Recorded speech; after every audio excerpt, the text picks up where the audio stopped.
the most outstanding Martin Luther King scholar in the United States of America. I appreciate that. So we appreciate being able to have you to come by occasionally and to talk about Dr. Martin Luther King, the civil rights movement, and et cetera.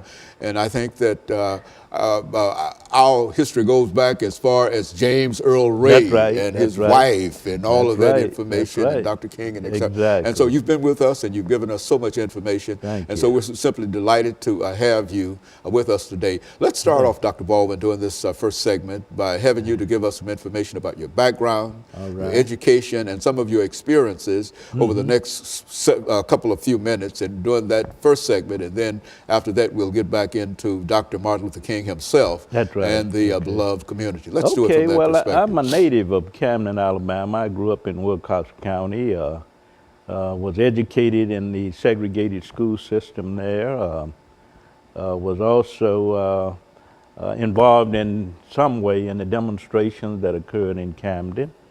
And when I graduated from Camden Academy High School in 1967, I matriculated at Talladega College in Talladega, Alabama. And there I also participated in some demonstrations. I was there, in fact, when Dr. Martin Luther King Jr. was assassinated in April 1968. From Talladega College to Crozer Theological Seminary, and from Crozer Theological Seminary to Northwestern University. And I received a PhD in History of Religions from Northwestern in 1980. But I've had some involvements in the academic arena, some involvement in social activism, teaching, research, scholarship. So I consider my background to be kind of wide-ranging in that regard. You've done it all, Dr. Baldwin, in a real sense. I think we've said before, you sort of followed Dr. Martin Luther King's academic career. To some extent, You're essentially going to many of the institutions that he attended. With the exception of Morehouse. And then writing all of the books. How many books, again, for the sake of our audience, because I know it's a large number. Well, I've written 5 books on Dr. King. I've co-authored 2. Edited 2 and co-edited 2, so there's a total of 11 books on the life, thought, and activism of Martin Luther King Jr. So I think you're well qualified to talk about Dr. Martin Luther King and our beloved community. What do we mean, Dr. Baldwin, during the few minutes that we have before the end of this first segment, what do we mean when we talk about the beloved community and Dr. Martin Luther King's associated with that? When you talk about the beloved community, many scholars contend that you're talking about the capstone of Dr. King's thought, the organizing principle of all of his thought and activity. By beloved community, he meant a completely integrated society based on love, brotherhood, mutual acceptance, interpersonal and intergroup relations, shared power. He was talking about this racially inclusive ideal, that we should be a society that includes people irrespective of their racial backgrounds, their ethnic identities, their religious orientations, their political philosophies. He was talking about a completely integrated society, and that's what beloved community means. And I hope today that we can talk about the 3 levels on which he developed that vision of the beloved community. That was his vision. Yes, that we would become a completely integrated society and also a completely integrated world. And that's sort of specific to Dr. Martin Luther King. I mean, the whole idea of bringing all of those things together under that kind of situation, does it belong to Dr. Martin Luther King? Well, Josiah Strong, other scholars before Dr. King had spoken in terms of humans coming together and working together. Royce, a scholar by the name of Royce, came up with this idea of beloved community. But there were people like Howard Thurman, before King, Benjamin E. Mays, and others who taught King at Morehouse, who also embraced this concept of the beloved community. So it was not unique to Dr. King, but Dr. King was its most prominent proponent. Very good. And of course, let us take this first commercial break, and we'll be back with our audience following this very, very short commercial break.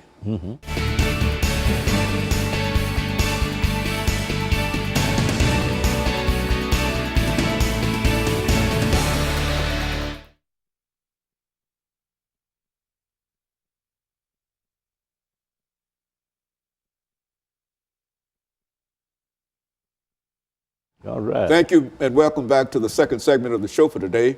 We're talking to Dr. Lewis Baldwin, who's given us some information in reference to Dr. Martin Luther King and the beloved community. And of course, Dr. Baldwin, let's see if we can pick up again at this segment to talk about some of the other things in reference to Dr. King and the beloved community. Yeah, I'd like to point out that Dr. King's conception of the beloved community has to be understood on three levels. First of all, there's the vision of the New South. If you look at that period from 1954 to 59, when Dr. King was pastor of Dexter Avenue Baptist Church in Montgomery, much of that period he was also a leader of the Montgomery bus boycott. He spoke in terms of a New South, a racially inclusive South versus the Old South, which was what? Racially separatist, characterized by secessionism and the Civil War and Confederate tradition. Dr. King wanted to get rid of that whole Old South tradition and to bring into being what he called a New South, which would be a racially integrated South, a South, as he put it, that would experience a social, political, and economic boom. That's what he had in mind when he spoke in terms of the New South. He was speaking on a regional level, and this is how his beloved community vision found expression on the regional level. Now, when you get to the national level, you have to speak in terms of the American dream. From 1960 up to about 1964, the American dream metaphor figures prominently in Dr. King's rhetoric, in his speeches, in his interviews. Remember, I said in 1954 to 1959, it's the New South idea. But from 1960 to 1964, he's talking about the American dream, and he's arguing that America is essentially a dream unfulfilled. And our struggle is designed to bring about the fulfillment or the full realization of the American dream. That is the right to access to public facilities, the right to vote, to hold public office. It means economic empowerment. It means the right to the pursuit of happiness. This is what Dr. King was talking about in that period from 1960 to 1964. If you listen to his speech at Lincoln University in June 1961, it's entitled The American Dream, and he's talking about the importance of black people becoming a part of representative democracy, becoming a part of participatory democracy, and having the full rights and privileges of all other Americans. So he elevates that concept of the New South, which is so prominent from 1954 to 1959, to the concept of the American dream, which is very prominent from 1960 up to 1964. But now also, Dr. Baldwin, there was another idea of the American dream before Dr. King became involved in it, before the information that you're giving us now. And so look at that old idea in terms of the American dream and tell us how that old idea differ from Dr. King's American dream. Exactly. Now, Dr. King's idea of the American dream, we must remember, was rooted in his reading of the Constitution, the Declaration of Independence, and the Emancipation Proclamation, America's sacred documents. And he always said that I'm not the first proponent of this idea of the American dream. It goes back to the founding fathers and others, but we have to understand that we have to take that vision further than they did. When they spoke of all men being created equal, endowed by their Creator with certain inalienable rights, they were talking about an ideal that we need to always work toward. They were working toward that ideal. We need to work toward that. Even during slavery, there's an idea that can happen. That can become a reality. Yeah, Dr. King breaks with the founding fathers. He says, but they put in place a principle that can be universal. So we need to what? Expand on that vision and pursue the American dream in a different kind of way. So he saw the American dream as being articulated historically, but that it's an unfolding phenomenon, and that with each generation, each generation has to define what that American dream is all about and then work toward the realization of that American dream. As a matter of curiosity, when you say that President Obama's immigration activities is an effort to fulfill this idea of what? And I think that he said that on a number of occasions in reality, that that's what that's all about. Exactly. You know, the interesting thing, when I think of Obama, and I preface my remarks with this, Dr. King said in '68, just before he was assassinated, that in 40 years we could have a Negro president. In '08, Obama is elected.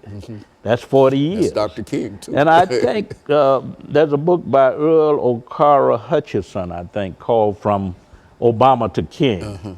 And he makes the point that much of what is happening in the Obama administration is what? The coming to fruition the of fulfillment ideals in a real sense of that Dr. King that had. makes sense. Because when you talk of immigration, the DREAM Act, and what Obama has done to increase the chances of Latinos engaging in participatory democracy in this country, it's amazing. And I think that immigration initiative on the president's part is very much in line with Dr. King's dream of the beloved community, because it is a community, it is a situation that involves the coming together of peoples of all racial and ethnic backgrounds to experience the fullness of what it means to be children of God. Or to be an American citizen as well. Exactly. And so in a real sense, I think we've got about a minute and a half during this second segment. But in a real sense, the dream continues under President Obama. Exactly. The American dream, I said Dr. King articulated that concept on a prominent level from '60 to '64, but he understood it as an unfolding phenomenon. That the American dream is always in the process of becoming.